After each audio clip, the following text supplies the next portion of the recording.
자, 오늘 말씀은 역대하 35장 20절로 27절의 말씀입니다. 함께 읽습니다.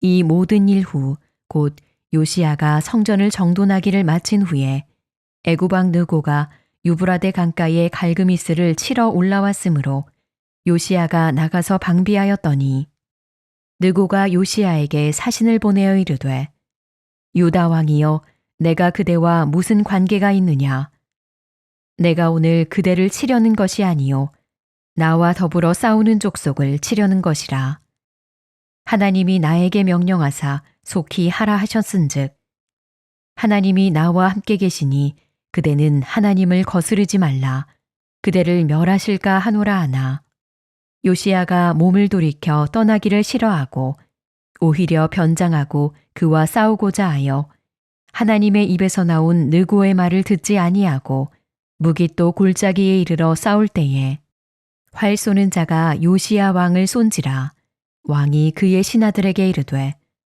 내가 중상을 입었으니 나를 도와 나가게 하라. 그 부하들이 그를 병거에서 내리게 하고 그의 버금 병거에 태워 예루살렘에 이른 후에 그가 죽으니 그의 조상들의 묘실에 장사되니라. 온 유다와 예루살렘 사람들이 요시야를 슬퍼하고 예레미야는 그를 위하여 애가를 지었으며 모든 노래하는 남자들과 여자들은 요시야를 슬피 노래하니 이스라엘의 규례가 되어 오늘까지 이르렀으며 그 가사는 애가 중에 기록되었더라. 요시야의 남은 사적과 여호와의 율법에 기록된 대로 행한 모든 선한 일과 그의 처음부터 끝까지의 행적은 이스라엘과 유다 열왕기에 기록되니라. 안타까운 마무리라는 제목으로 말씀 증거합니다. 우린 지난 시간까지 요시야의 신앙 개혁과 유월절 준수를 봤습니다. 요시야는 먼저 철저히 우상 숭배 철폐와 성전 정비를 했고 그 열매로 가장 정결한 모습으로 유월절을 지켰습니다. 그러면 요시야가 이렇게 유월절을 지킨 이유가 무엇일까요? 그 속에 하나님 말씀이 깊이 심어져 있었기 때문이에요. 주신 율법의 말씀에 집중하고 예배를 사모하다 보니까 당연히 유월절을 철저하게 준수하게 된 것입니다. 그를 통해서 하나님의 구원하심을 감사하고 스스로 하나님 백성임을 기억했다는 거지요. 한마디로 유월절의 감격은 신앙의 개혁을 통해 되찾은 감격이라 할 수가 있습니다. 우상을 타파하지 않았다면 또한 산당을 다 제거하지 않았다면 유월절까지 갈 수도 없었고 그런 감격은 애초에 기대할 수도 없었을 것입니다. 여러분 우리도 마찬가지죠. 믿음으로 우리의 삶을 온전히 정비했을 때 우리 영혼이 주님 앞에서 정결해질 때 우리의 예배는 더 은혜가 부어지는 것입니다. 감격이 차오르는 거예요. 그렇게 더 정결하게 주님 앞에 서는 성도가 되시기를 축복합니다. 자, 그럴 때 요시야에 대한 성경의 평가가 무엇입니까? 열왕기하 23장에서는 이렇게 표현합니다. 요시야와 같이 마음을 다하며 뜻을 다하며 힘을 다하여 모세의 모든 율법을 따라 여호와께로 돌이킨 왕은 요시야 전에도 없었고 후에도 그와 같은 자가 없었더라. 아멘. 하나님이 크게 기뻐하셨죠. 전에도 없었고 후에도 그와 같은 자가 없었더라. 최고의 찬사를 하셨습니다. 자, 그런데 안타까운 것은 이런 신실한 요시야가 갑작스럽게 죽었다는 것입니다. 그 이야기가 오늘 20절 이후의 말씀이죠. 20절 봅니다. 이 모든 일 후 곧 요시야가 성전을 정돈하기를 마친 후에 애굽 왕 느고가 유브라데 강가에 발그미스를 치러 올라왔으므로 요시야가 나가서 방비하였더니 애굽 왕 느고가 군사를 몰고 올라왔습니다. 이유는 아스루와 연합해서 그 당시 팽창하고 있던 바벨론을 치기 위함이었어요.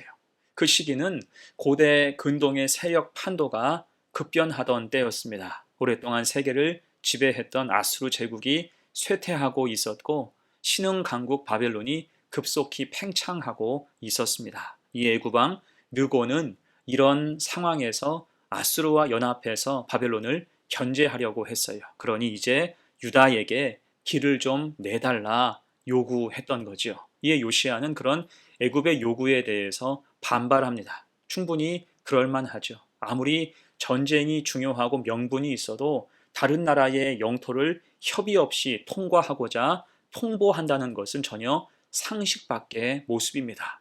이것은 요시야 왕과 유다 왕국에 대한 모욕이면서 국권 침탈이었어요. 또한 요시야는 정치적으로도 예리하게 이 상황을 읽었습니다. 만약 애굽을 그냥 통과시켰다면 어떻게 됐을까요? 애굽이 이기면 유다는 애굽의 완전한 속국이 되고 맙니다. 대신 바벨론이 이기면 유다는 애굽을 도운 배신자로 낙인 찍히게 돼요.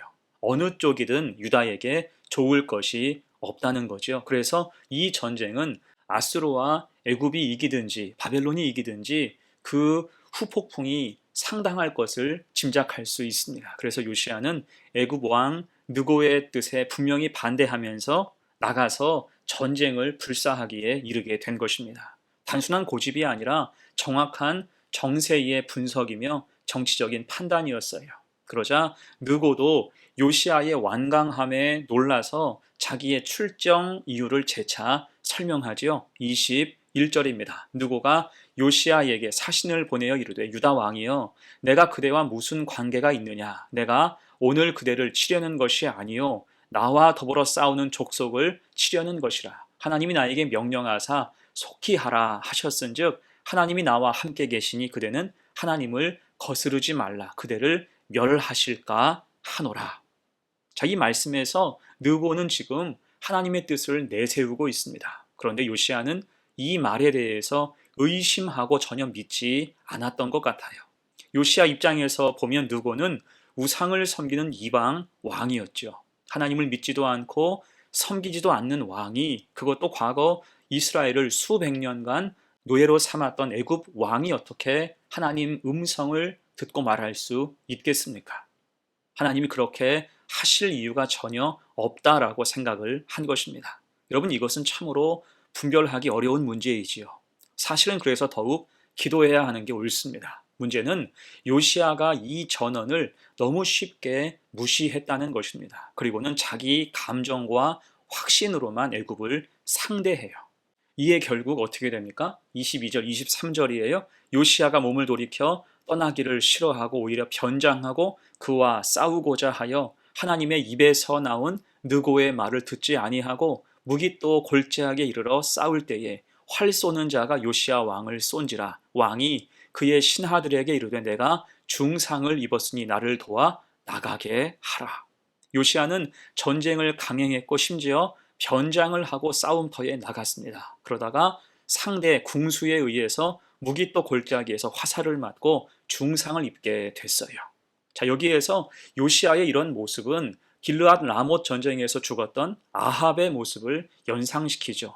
그때 아합은 하나님의 뜻을 전해 듣고도 전쟁을 강행했습니다. 변장해서 신변의 안전을 도모했지만 누가 쏜지 모르는 화살을 맞아서 부상을 당했고 거기에서 죽고 말았어요. 곧 오늘 본문에서 요시야의 모습도 하나님의 뜻을 거스른 결과라는 것입니다. 22절에서 분명히 말씀하고 있죠. 하나님의 입에서 나온 느고의 말을 듣지 아니하고 하나님의 뜻을 거슬렀다라는 것입니다. 여러분, 하나님이시라면 충분히 애굽 왕을 통해서 자신의 뜻을 알리실 수 있어요. 성경에도 여러 군데 그런 모습이 적혀 있죠. 하나님은 고레스 왕을 나의 목자, 바벨론의 느부갓네살 왕을 나의 종이라고 부르셨습니다. 하나님은 그 뜻을 이루시기 위해서 누구든지 사용하실 수 있는 분이에요. 물론 그것이 하나님의 뜻인지 아닌지 분별하는 것은 매우 어려운 일입니다. 그래서 더욱 하나님 앞에 엎드려야 하는 거예요. 어떤 것도 예단하거나 확정하지 말고 하나님 앞에서 겸비하게 그 목소리를 들을 수 있어야 하는 것입니다. 하지만 그 과정이 오늘 요시야에게서는 빠져 있다. 그 사실이에요. 이렇게 요시야는 그래서 결국은 죽고 말아요. 24절 말씀, 그 부하들이 그를 병거에서 내리게 하고 그의 버금 병거에 태워 예루살렘에 이른 후에 그가 죽으니 그의 조상들의 묘실에 장사되니라. 가장 신실하고 가장 담대한 왕이 너무 젊은 나이 39살에 죽고 말았습니다. 이때 요시야의 죽음은 유다 사회에 큰 충격이었어요. 24절 하반절 이하의 말씀입니다. 온 유다와 예루살렘 사람들이 요시야를 슬퍼하고 예레미야는 그를 위하여 애가를 지었으며 모든 노래하는 남자들과 여자들은 요시야를 슬피 노래하니 이스라엘의 규례가 되어 오늘까지 이르렀으며 그 가사는 애가 중에 기록되었더라. 아멘. 온 백성이 요시야의 죽음을 슬퍼했고 예레미야는 애가를 지었어요. 그 정도로 요시야는 존경받는 왕이었습니다. 백성들은 요시야를 잃은 것이 단지 한 명의 왕을 잃은 게 아니라 유다의 희망을 잃은 것임을 직감했던 거예요. 대신 성경학자들은 요시야의 이런 어이없는 죽음을 하나님의 평강으로 해석합니다. 하나님이 임박한 환난 앞에서 유다의 비참한 최후를 보지 않고 평안히 그를 먼저 데려가셨다는 거예요. 역대하 34장 28절이죠. 그러므로 내가 네게 너희의 조상들에게 돌아가서 평안히 묘실로 들어가게 하리니 내가 이곳과 그 주민에게 내리는 모든 재앙을 내가 눈으로 보지 못하리라 하셨느니라. 아멘. 미리 말씀하신 대로 하나님이 유다의 심판을 본격화하시기 전에 그를 하늘로 부르셨다는 것입니다. 물론 전쟁터에서 죽는 그 모습은 평안과 거리가 멀지만 하나님 관점에서 보면 전혀 다른 문제라는 거예요. 그리고 실제 요시아의 죽음 이후로 유다는 신속하게 멸망의 길을 가게 되죠. 느고에게 패한 유다는 애굽의 속국이 됩니다. 느고는 요시아의 아들 여호아스를 폐위시키고 여호야김을 왕으로 세우죠. 유다는 이제 애굽에 막대한 조공을 바쳐야 했습니다. 그리고 의기양양하게 갈그미스로 올라간 느고는 바벨론 느부갓네살에게 대패를 당하고 말아요. 이에 유다는 당연히 바벨론의 손에 넘어가게 됐고요. 그런 현실 속에서 이후에 세워진 왕들은 정신 차리지 못하고 애굽과 바벨론 사이에서 줄타기를 하다가 결국은 파국을 맞이하게 됩니다. 나라는 갈수록 엉망이 되고요. 참담한 지경에 이르게 돼요. 하나님이 이것을 요시야에게는 보여주지 않으신 것입니다. 이것이 그의 죽음이 평안이었다라고 해석하는 근거인 거죠. 여러분, 그래서 하나님은 언제든 의인을 지키십니다. 이 땅을 떠날지라도 하늘에서 지켜주시는 거예요. 그렇게 끝까지 하나님이 돌봐주시는 인생, 우리의 처음과 끝 모든 과정은 하나님의 은혜와 인도 가운데 있음을 기억하여 믿음 가지고 사는 성도가 되시기를 축복합니다. 자, 이제 말씀을 마무리합니다. 26절, 27절이에요. 요시아의 남은 사적과 여호와의 율법에 기록된 대로 행한 모든 선한 일과 그의 처음부터 끝까지의 행적은 이스라엘과 유다 열왕기에 기록되니라. 아멘.